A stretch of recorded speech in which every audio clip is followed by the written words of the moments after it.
Thomas Soto. La Chine revient sur Terre. La deuxième économie mondiale est en train de ralentir. Bonjour Nicolas Barré. Bonjour Thomas. Là-bas, la prévision de croissance est de 7% pour cette année. Alors c'est énorme vu d'ici, 7%, mais c'est inquiétant vu de Pékin. Oui, c'est inquiétant d'abord parce que c'est le rythme le plus lent depuis 6 ans, enfin lent si on peut dire. Et puis surtout parce que la grande question que l'on se pose dans l'état-major, dans les hautes sphères du Parti communiste chinois, c'est la suivante. Est-ce que c'est juste un ralentissement ou est-ce qu'il y a vraiment une cassure ?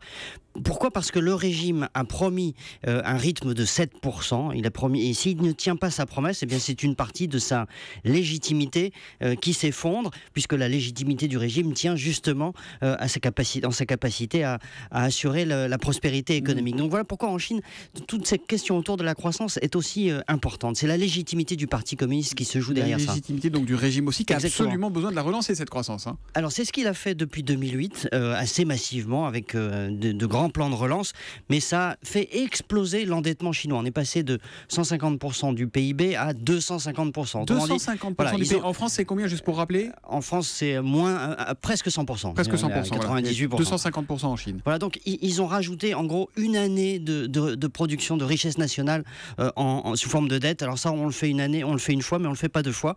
Du coup, Pékin se retrouve un petit peu à court de munitions pour relancer la machine. Il y a en plus beaucoup de surproduction dans beaucoup de secteurs. C'est bon pour personne tout ça, parce que les pays émergents comptent sur la Chine pour leur exporter des matières premières. Les pays riches comptent sur la Chine pour leur exporter bien des produits de luxe, des voitures haut de gamme, etc.